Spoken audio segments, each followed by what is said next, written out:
honorable members of the African Academy and civil society, you are welcome. I would be remiss if I did not recognize the commissioner. I asked him to introduce himself to our moderator without explanation. Ambassador Chege, thank you so much for your support. I wanted to practice my Amharic, and I'm not sure why you are laughing. Inkon Tehena Metu.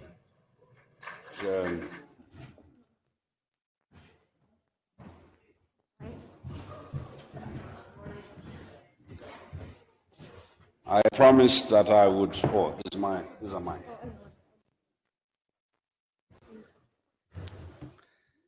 I promised that I would tell just 2 stories. I have a very short period within which to tell the stories. Some of the people who are threatening me are not yet in the room, so I assume that they intend on missing out on the stories. The next panel is a very special panel. I will soon call upon the moderator of that panel.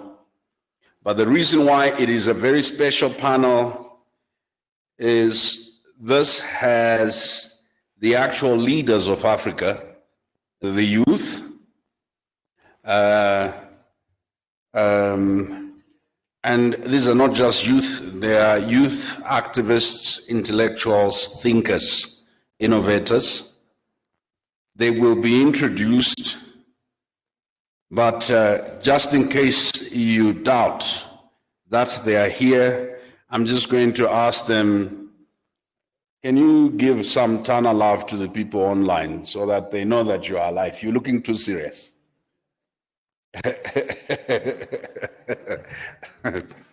Yeah, so the 2 little stories, someone will translate the story. The first story is about a king.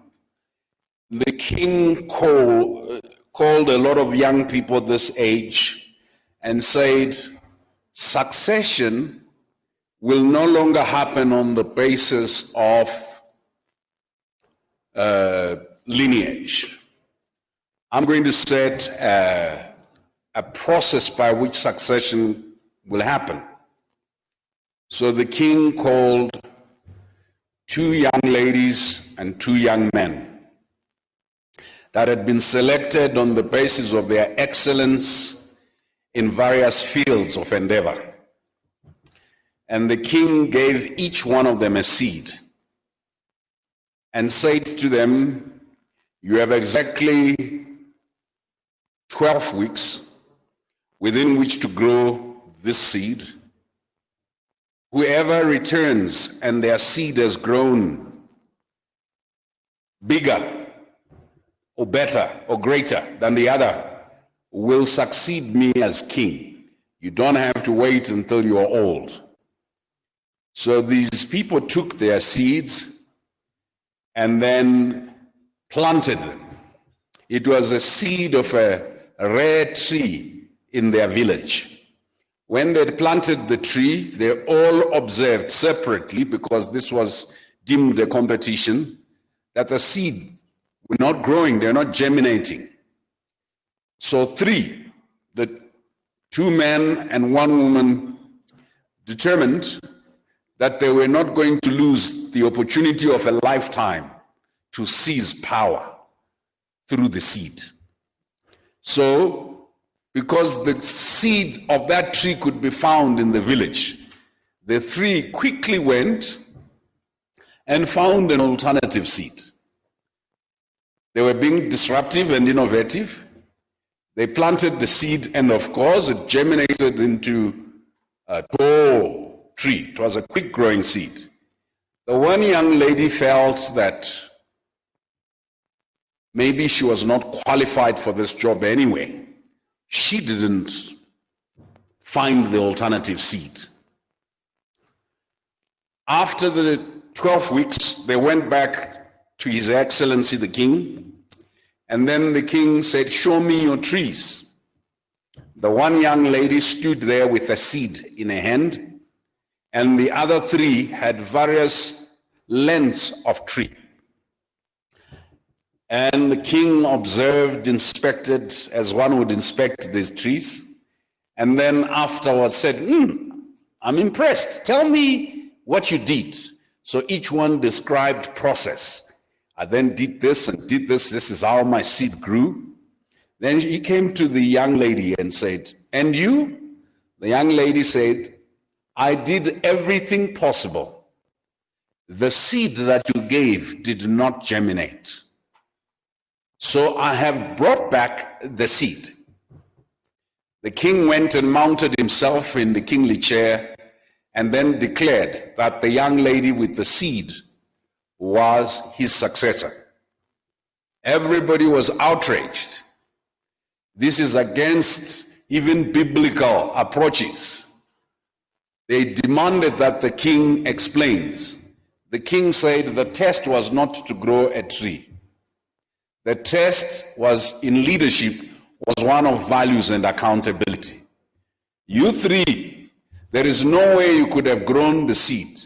I gave each one of you a boiled seed. If you brought me a tree, that means it's not the seed that I gave you. It was a test of values, of accountability, of honesty. So the other story I'll tell you when the session finishes so that you can concentrate. Allow me to welcome Dr. Jonas, who's the director of the Institute for Peace and Security Studies, who are the hosts of the Tana Forum.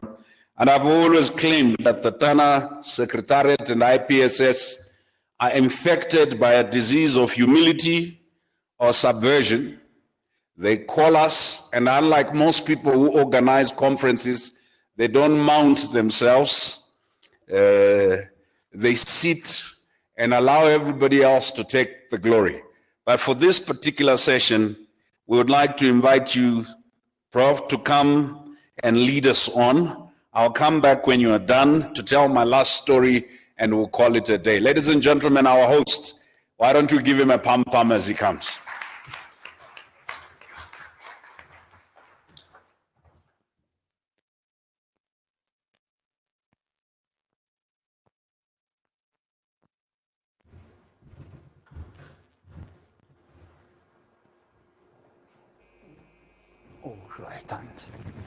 Thank you very much indeed for that extremely generous introduction, Brian, as always. Thank you, esteemed audience, far and near, those who are listening to us while relaxing in your best opportunities that you have at home as well as at work. At the same time, in spirit, you are with us. We can see you are following us. Thank you for honoring us by your presence. And I'm sure you've been following earnestly what's been done so far in Tana Forum, particularly the first 2 days, and now the third day we are entering in. The summary that came out today, the fourth summary, because they had 4 takeaways. The first one focuses on investing in the youth. I think our future lies in our youth, indeed. And then, if we really like to make meaning out of AFCFTA, then we should definitely see how the young themselves see what it is, what it means to them, what's their take, what's their imagination, and what's their thinking as future leaders. So I think one of the leadership quality is keeping that value Brian told us, being honest, prepared, accountable, and at the same time, of course, take responsibility. Luckily, taking responsibility starts from taking oneself responsibility. So rather than trying to tell who these people are, why don't I allow them to introduce themselves? Let me start from my left here. My dear brother, could you just introduce yourself, who you are? Thank you, Dr. Jonas, for the opportunity, and also greetings to your excellencies and all the distinguished guests. My name is Darlington Chuma, and I'm one of the essay winners. Do I stop here? Thank you very much indeed. And please, yes. Your Excellencies, my name is Mr. Nnamani Chikezie. I'm from Nigeria. Thank the organizers and moderators for the opportunity given to us to speak about AFTA. Thank you. Thank you so much indeed. And finally, Hello all, thank you very much. My name is Sanyi Gitu. I'm from Baradar University, Peace and Conflict Studies. Thank you for having us here. Yeah, thank you very much. thank you so much indeed. Thank you very much. So, as you might have seen in the very schedule, it says 15 minutes, but when we are left with about 30 minutes to come to the podium, we were given just 30 minutes, not 45 minutes, 15 minutes each, now down to 10 minutes each. And from 10 minutes each, maybe to 7 minutes each, simply because of this testing of flexibility, how much we can quickly fit, not only into new normal during COVID, that is, rather than having that excellent special place in Tana Forum, as now we are learning to live together, also we are trying to manage our time. So they wrote excellent essays. We had a number of students from those university students. These 3 essays have been selected by their merits as representing the very theme of Tana 2020. So our presentation is going to be sort of conversational type. And if I just start with the last, because he introduced last, so he will start first. So could you just tell us the central idea of your essay, which focuses on, of course, AFCFTA? Thank you very much. Let me begin with this saying of mine. I believe with this African continental free trade area, every single state of Africa is going to be making Africa great within a few decades, or destroying Africa if they do not continually cooperate and work together. Thank you very much for having me. I am the 3rd place winner of the annual Tana Forum, entitled with the implication of the latest political development in the Horn of Africa for the utilization of African continental free trade area and its impediments. So the central argument or the core point of my essay was that the political developments that has been undertaken since 2018, which is since the coming of Prime Minister Abiy Ahmed, has the developments that has been undertaken in the region in general has the positive implications for utilizing this our grand idea, African continental free trade area. That was the core, the central argument of my essay. Excellent. In your essay, Sanyi, you identified 4 pillars that motivate people to come together, particularly regional integration, as pushed by affection, threat, gain, and the power. Great. So affection, needing each other. Gain, coming together as better than being isolated. Threat, there are so many different threats that could possibly threaten people from their very existence. And power, that power aspect again, almost always united we can be more powerful, or simply unity is strength, as is said. So how does this apply for CFTA or AFCFTA in your views? Thank you very much. There was many rationales to become to integrate it for the African or for any world. So African countries have to come together to have a mutual beneficiary and to work together. I'm not such, I have prepared to present first. Sure. Okay. Yeah. So let me begin with, many has been said with this African continental free trade area.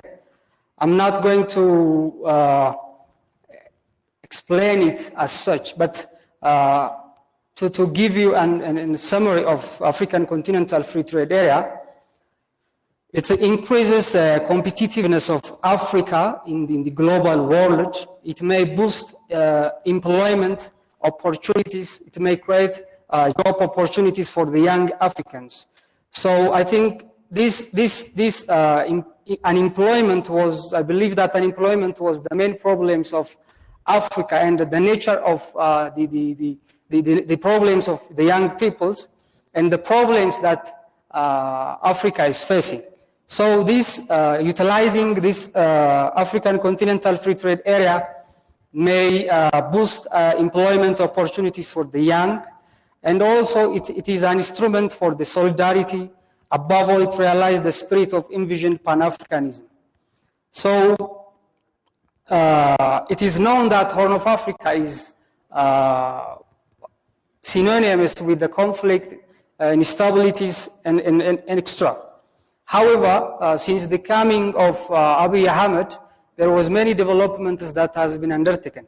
And also in the region, there was many developments that are undergoing. Like there was a political transition in Sudan, in South Sudan, and also there is an ongoing political reform in Ethiopia.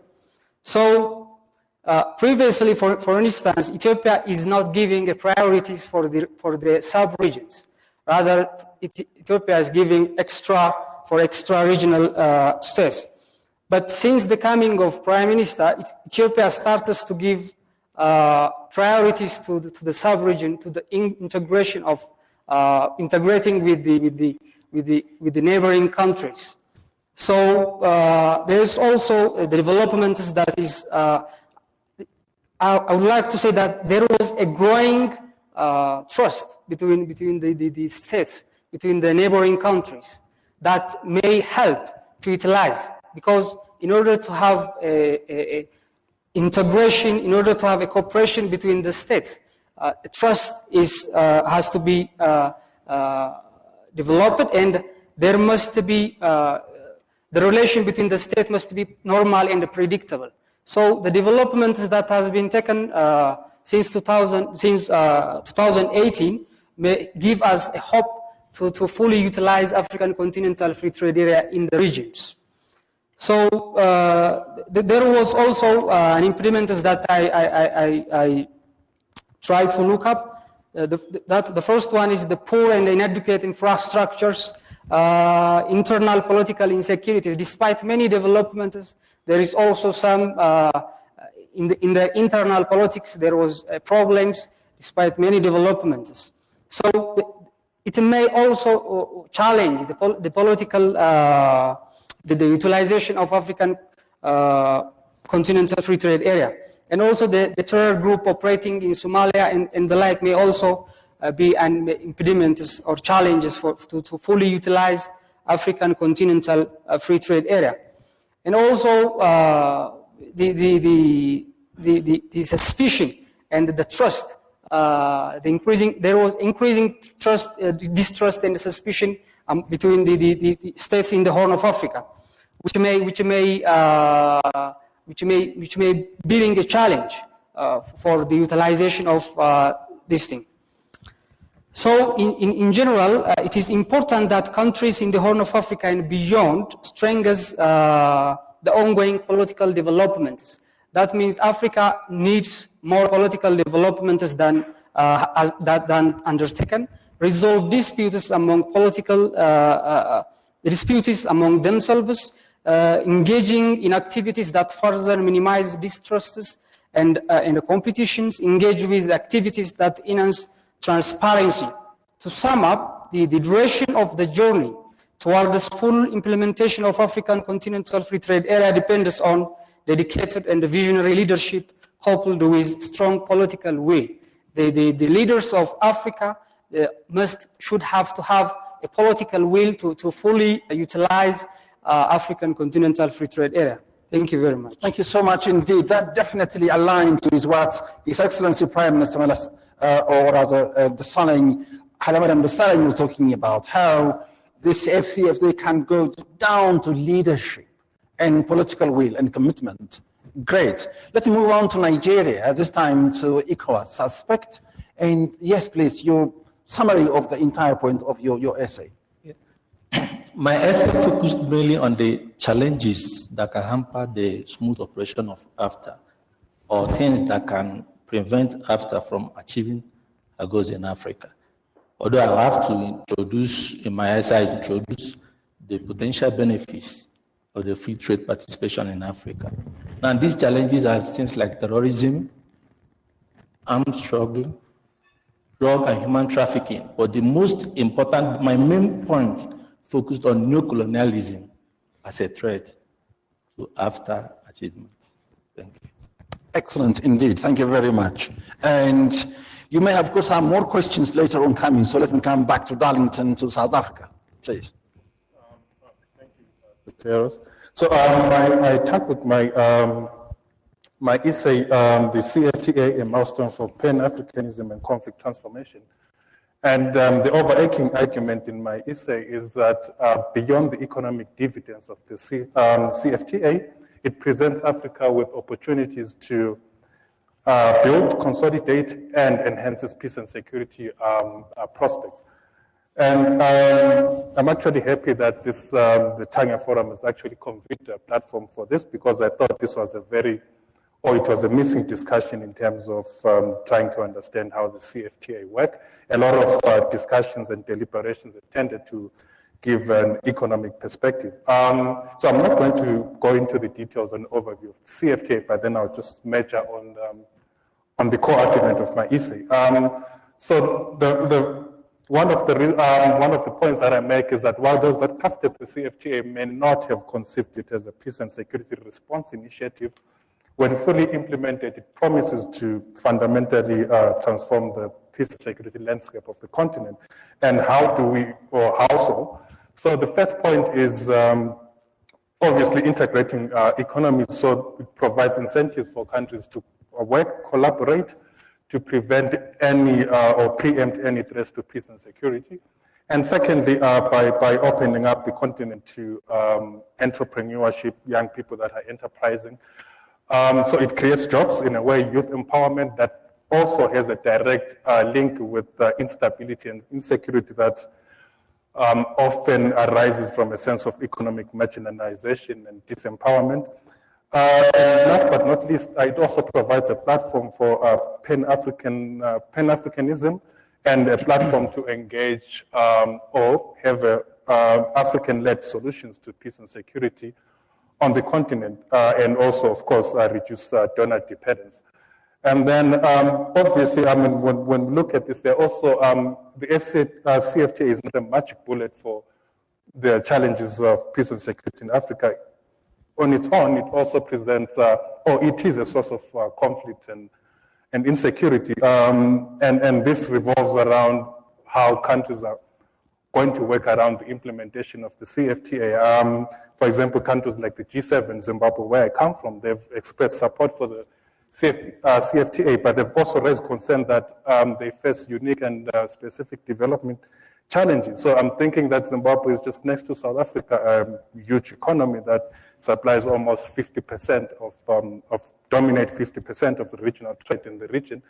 So how is then CFTA going to work around some of these challenges without actually causing conflict on its own? And also linked to that, issues of dumping and emerging, or countries like Zimbabwe trying to protect their industries, their infant industries. So how does the CFTA work around some of these challenges? And also linked to that is there are some potential challenges that are likely to undermine the implementation of the agreement, and some of them include the threat of terrorism, border securitization. We saw what happened in Nigeria and Niger with the closing of the border, and also the impact of global health emergencies like we saw with the coronavirus. And the question, therefore, is, as countries prepare to recover post COVID-19, are they going to open their economies, or we're likely to see countries being more protectionist to protect jobs and also their industries?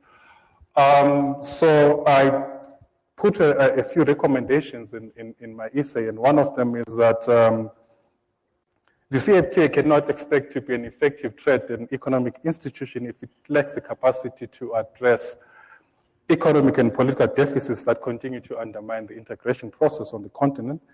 And secondly, the CFTA must ensure, or the Secretariat rather, must ensure that it has the capacity and will to address conflicts that arise from the implementation of the CFTA. And also related to that is the point about the dispute settlement mechanism, which has been put forward as a mechanism for resolving some of the challenges that are highlighted. But that on its own also creates problems because African countries have a poor record of engaging with dispute mechanisms as they relate with the World Trade Organization. So these are some of the challenges that the CFTA presents them from a peace and security perspective. And maybe as a way of rounding up, yeah, it is important. Visionary, inclusive, and committed leadership is what is going to determine the success and or the full success of the CFTA in both the short and long term. Thank you. Thank you very much indeed. Thank you. Just taking up from the last point that, as you put forward as recommendation, visionary and inclusive leadership as a way out to realize the AFCFTA. At the same time, Darlington and many, of course, all of you just realize across Africa, one of the serious problems that Africa faces today is youth unemployment. And at the same time again, youth being both dividend, that is population dividend, as well as at the same time deficit. For instance, if we just come to Horn of Africa, where the first president, Hussein, represented, we have that difficulty of Al-Shabaab. When we move on to my brother to West Africa, we have, of course, Boko Haram. And when we come to South Africa, we have xenophobia, Africans being against Africans. But we all are youth, we are all looking for better Africa, where we can safely travel without any need of visa or even any different passport, just only one being enough, being African enough, as our color shows internationally, globally.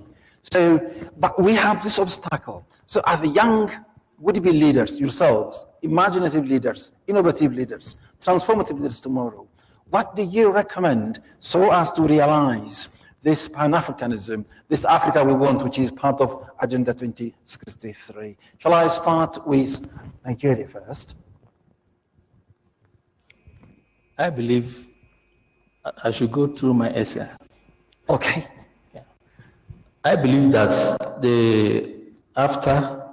when youths are given the opportunity, after free trade participation in Africa, the young intellectuals among African youths can be able to pilot and revitalize the African economy through ensuring free trade participation in African nations. Now, let me go through my essay. The African Free Continental Free Trade Area, as we all know, is an operation that has been instrumental to fostering the unity and socio-economic integration in Africa. The free trade participation, when African nations participate in free trade, there are a lot of potential benefits, like economic integration, cross-border investments, exchange of ideas, increase in innovations. Also, this can lead to reduction of goods and services, reduction of prices in goods and services across the country and the continent. And when these occur, it can lead to economic growth. When there is economic growth in Africa, this can generate employment and reduce poverty. And I believe once poverty is reduced in Africa, crimes and violence will reduce, because poverty and unemployment is the driver of crimes and violence, conflicts. So we know what is happening in South Africa when young black South Africans feel that foreigners are taking over their jobs. So these lack of jobs are also fueling crimes and conflicts in the society. So consolidation in free trade participation in Africa can crystallize the AU idea of having a single market in Africa, like having a single unified market in Africa. And for ease of trade and operation of this single market, this can lead to the creation of a single currency, just like the Europe have the single currency euro. And at the same time, it can also lead to having a unified customs union, like the same way Europe has the European Unified Customs Union. So I believe the free trade participation among African nations have a lot of potential benefits. And free trade participation among European nations is one of the things that made Europe to have peace and security. These also can ensure peace and security in Africa. It can also lead to a rapid ratification of the protocol on free movement of people, because it's not only goods that will be moving across the borders. The people that are going to invest in other countries also need easy access across these borders in order to make investments, visit their businesses, and for the people to equally move freely and have easy access to these borders. We also need a unified passport in Africa, a single African Union passport. These are the potential benefits free trade participation can do in Africa.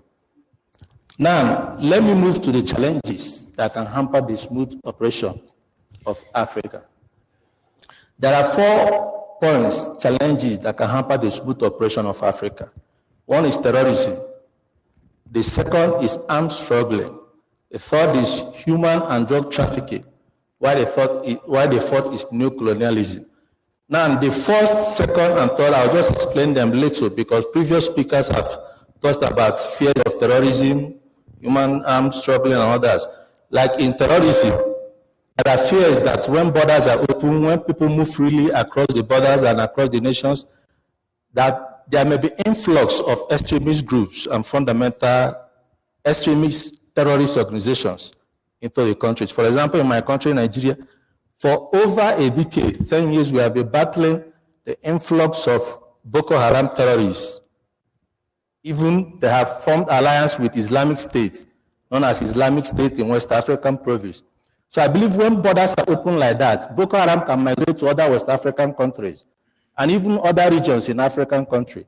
So these are one of the fears and one of the challenges that Africa have, the fears of terrorism. Also the fears of armed struggling, armed smuggling, because when goods are moved freely across the borders, some criminal elements among us can use the opportunity in smuggling arms. And this will also, towards the little goal the AU, African Union, has made recently in silencing the guns. So the same thing also happens in human and drug trafficking. When there are free movement of persons across without pure security checks, I think people can easily traffic human, which is more rampant in African countries. Now, the main one, which is neocolonialism. Most of us, especially African leaders, we like to shy away from the reality of external forces in controlling the economies of Africa. Beginning from the middle of the 20th century, most African countries gained their independence, but what we gain is just political independence. Up to now, we have not gained economic independence. African countries has remained, the economy of Africa has remained integrated with the economy of our colonial masters, Europe and even America. For example, the resources of Africa is the main target. Africa is the richest continent in the world by virtue of natural resources. But at the same time, in reality, Africa is the poorest continent. Why? Because after these Western forces left Africa, they also continue their economic exploitation.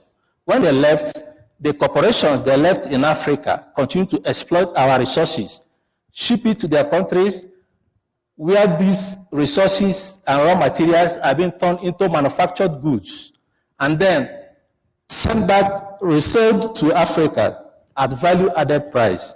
And these continue to develop their own economy and having their own industrial sector develop, while our own industrial sector remain in limbo and our economies continue to be suppressed.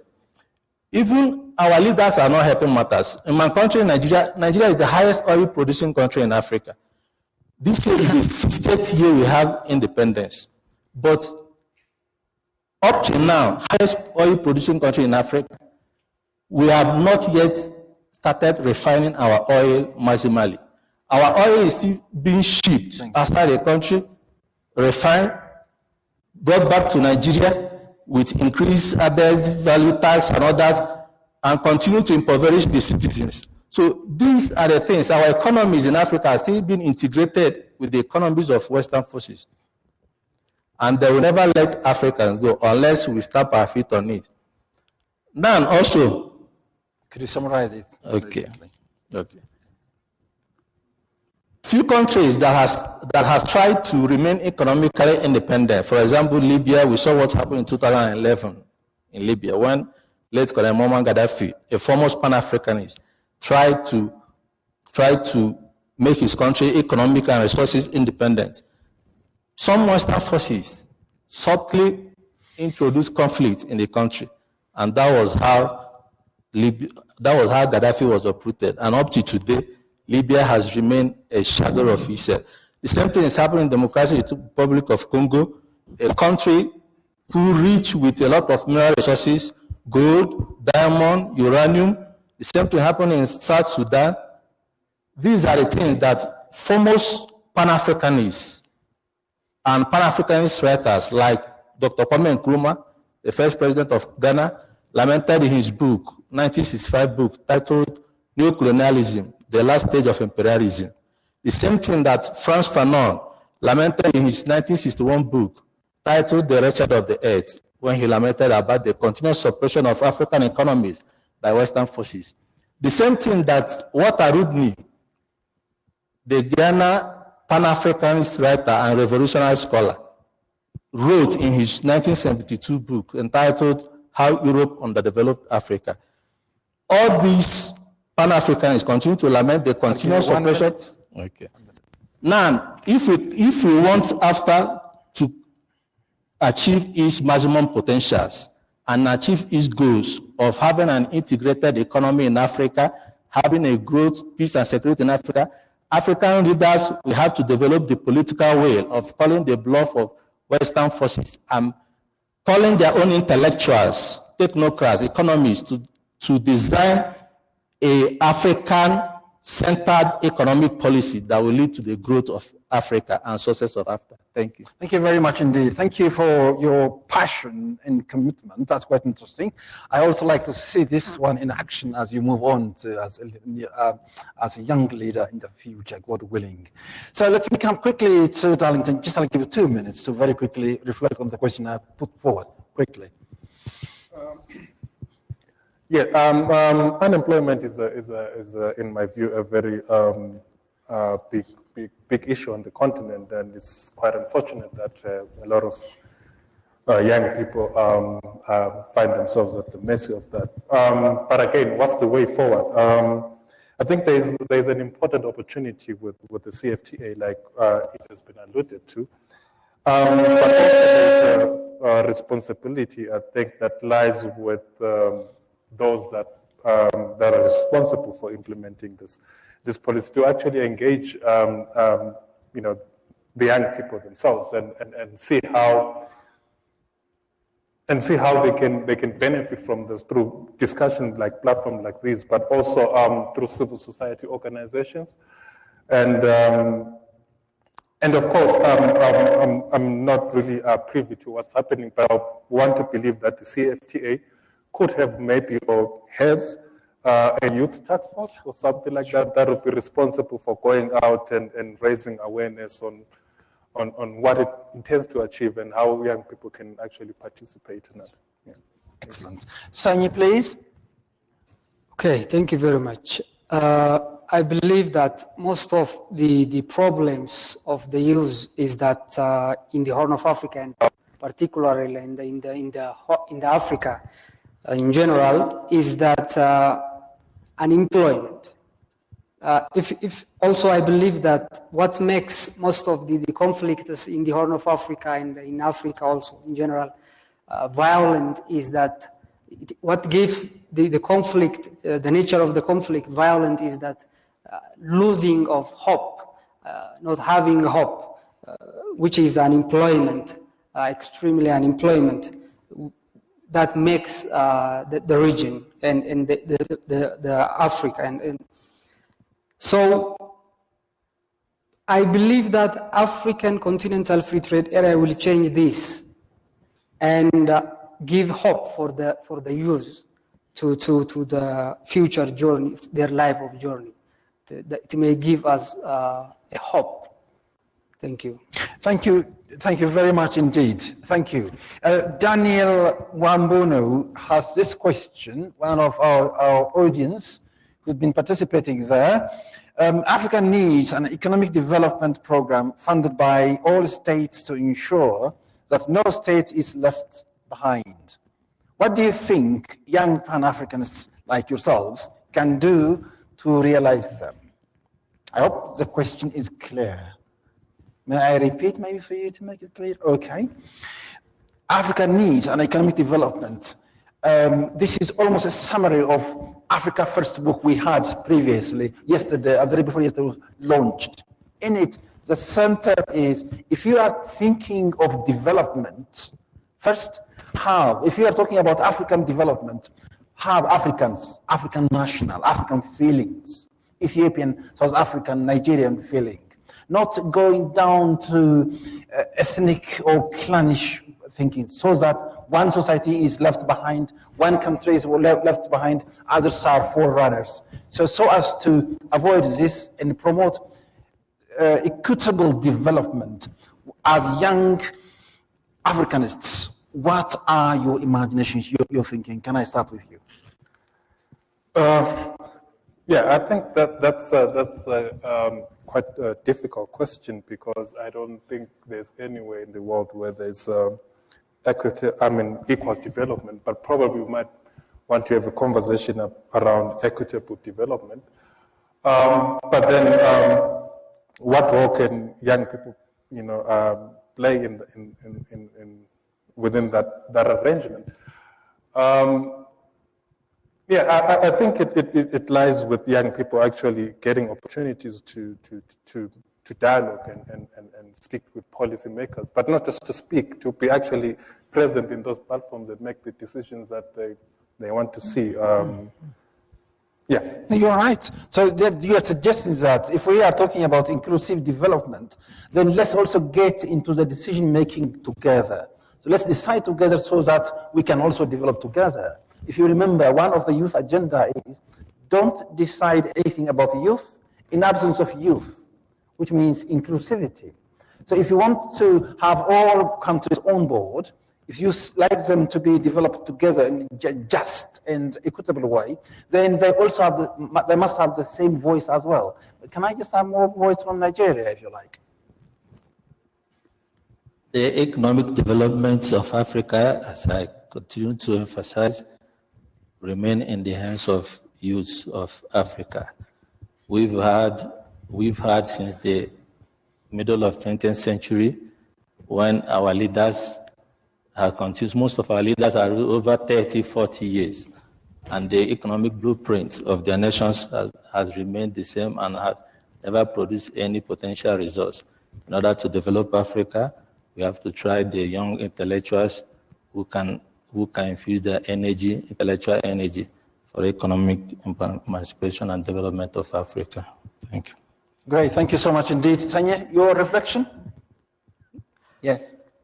Right, as I've said earlier, most of the problems and the thing that push the young people of Africa to become a narrow or something else was unemployment.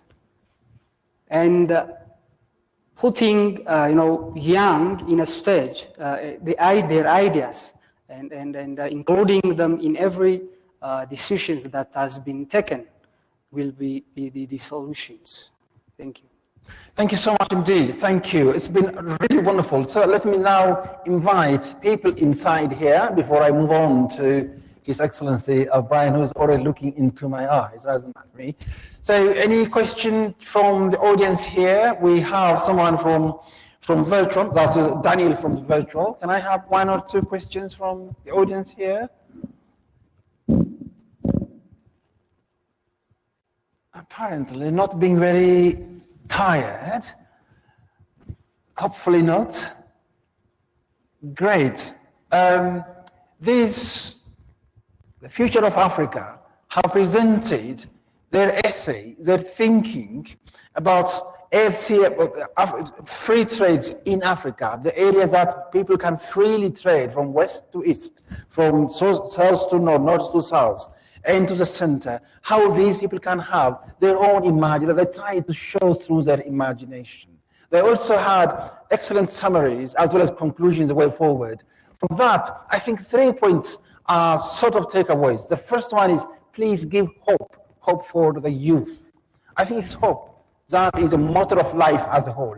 As we come here, in hope that we are going to have some discussions, some deliberations, some networking, just something, hope. Definitely where there is hope, there must be life as well. So they gave us this hope because they also are hope of the continent as well. The second one, if we mean to have AFCFTA, then we must have hope. I think that's a very important point. I would say so.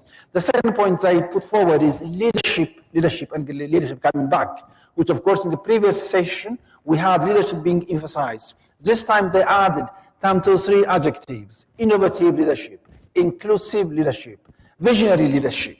They came out because it is leadership deficit that led people into conflict and poverty.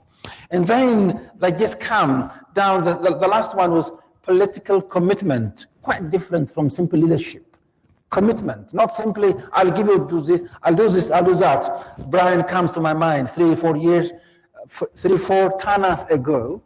He was giving us what's meant by election campaign pledge, election promise. So it's not simply election time promise, but a real promise and then delivering. So they are telling us that political commitment as the key for AFCFTA to be implemented in the near future. That's what their visions are, and their essays will be published and also will be sent to you as part of the report. So I think I should thank you so very much indeed for attention. Excellently presented essay. Thank you so very much indeed. Shall we give them applause? 1, 2, 3, please, wherever we are. Well done, well done. Thank you very much indeed. Bye.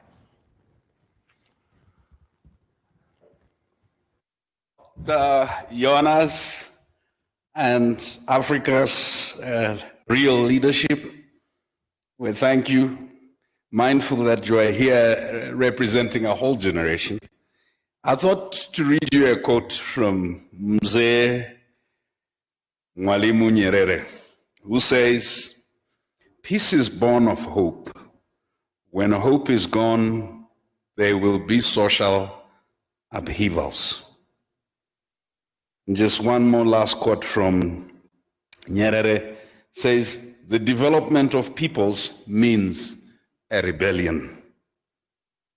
And then also online, we were joined by Ayob Balcha, who says to us as Tana Forum, "In today's high-level forum, the topic of youth has been raised by panelists a number of times. Our conversations about African youth, African young people need more nuances and contextualization. Let's move beyond the generic and at times empty jargon of youth bulge, time bomb, demographic dividend, and broad recommendations such as invest in young people. Such decontextualized framings of discussions about African young people have more to conceal than to reveal. African young people are too diverse to fit into these categories. The life experiences and day-to-day challenges of African young people fall between the cracks of these broad categorizations. How can we see active and energetic Africans if we frame them as a bulge? Where is the room to recognize the daily contribution of young workers, soldiers, innovators, teachers, etc., if they are framed as a time bomb.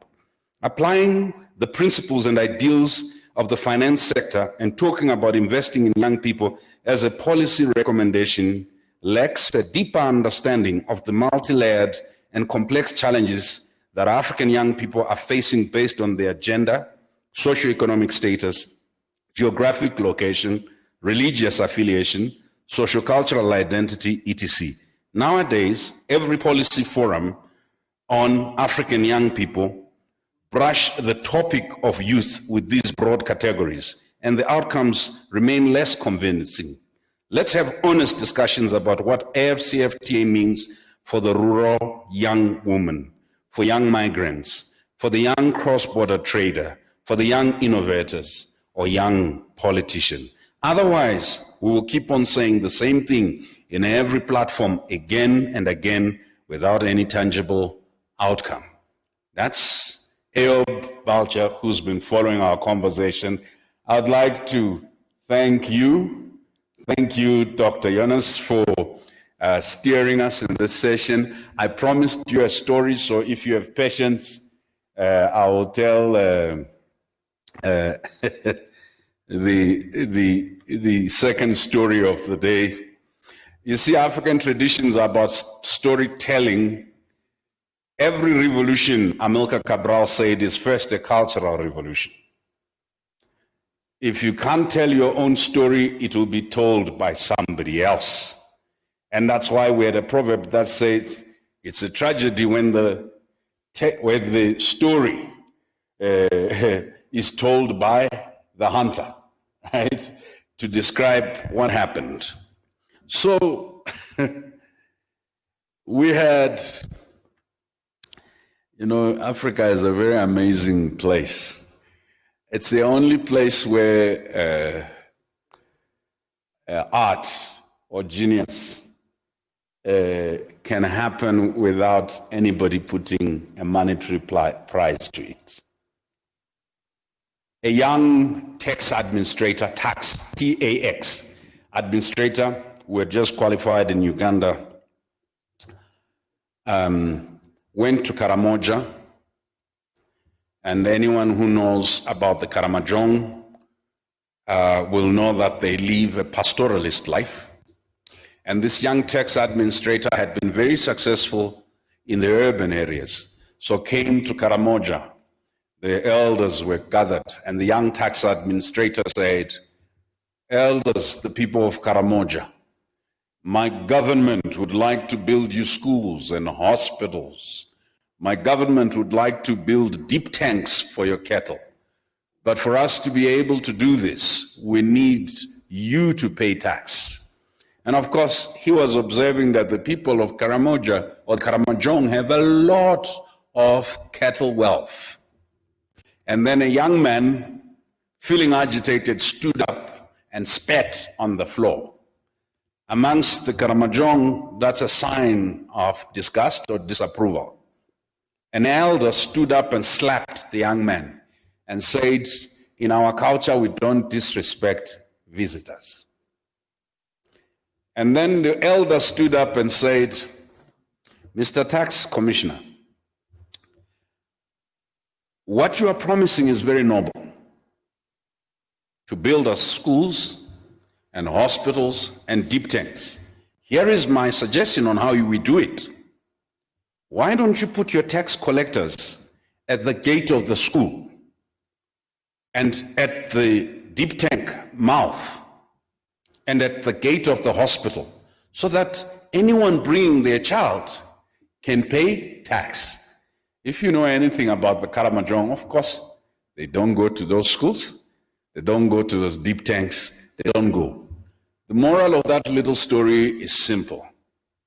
There are certain solutions that sound great, compelling, because where we got them from, they make sense. But in our context, they are totally senseless.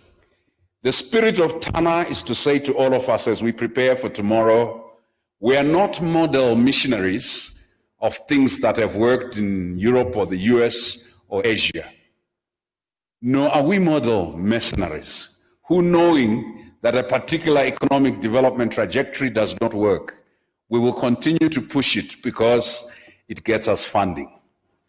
The critical challenge that we are facing in this room and beyond, those who are following us on social media, is that COVID has disrupted Pan-Africanism. COVID has disrupted the normalization of abnormal economic paradigms that told us that development would trickle down. What COVID is forcing us as Africans to do is not to run our lives based on memory of our heroic struggles only of the past, but to combine memory, because a lot of young people say, don't talk about colonialism, imperialism, you talked about neo-colonialism. Let's just talk about the future and technology. But the truth of the matter is memory is a terrain of struggle.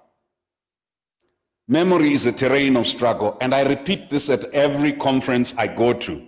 If anyone can persuade you to forget your history, your pain, your victories, they will persuade you to forget your value. The second thing, though, which is what I heard you to be saying, and I'm not youth-splaining, is that elders or the eldership, we cannot run Africa based purely on memory. We have to have an imagination that captures the energy of youth, the possibilities of the future, and also the opportunities of the COVID context. And that pain of imagination does not come from years of experience only. It comes from the disruptive thinking of those who are not shackled by the past or detained by fear. So, having told you that story, I wanted to invite you to tomorrow. Why am I inviting you to tomorrow? COVID has disrupted Pan-Africanism. Because I am sorry, as an African, I don't understand why we keep saying building back better. What are you building back to as an African? Explain to me, what are you building back to? The disinvestment in public health, the disinvestment in education, what are you building back to? That's why I read Prime Minister Mahama's report to be saying, building forward differently, because the economic process and paradigm we followed before COVID was wrong. That's why we had no hospitals, no oxygen, no infrastructure, no policy that was sufficient. We thank God for the resilience of the Africans and what we've been able to do. The second, this leave no one behind. I think it's best said to Americans and best said to our friends from the West. If you are from Asia or Latin America, we have a saying which Liverpool took and never paid us for it, which says, never walk alone. The essence of Pan-Africanism is that none of our economies are viable as the little entities, that we are better together. So the African bit is not leave no one behind, is go nowhere alone. Not as a little country, not as a big country. I hope you've enjoyed today. I hope you're enjoying yourself. I hope when you come back tomorrow, you will answer the question that Ayob Balcha and these young people have asked. I'd like to apologize as the program director. We have had a disproportionate representation of males. And this is really something we could and would have avoided, except that we had last-minute withdrawals, and trying to do replacements sometimes doesn't quite work. We offer no excuses. Tana is about excellence. When you return to the next Tana, there will be no man else. When you come to the next Tana, it will not just be a group of elders talking, and the youth panel will not be a ghetto. We have heard you. We are constantly changing for the best. It's my 9th Tana or your 8th or your 7th. I can assure you we've never done a virtual one before, and this one is better than the last, and the next will be better than this one. May God bless you. Enjoy your evening.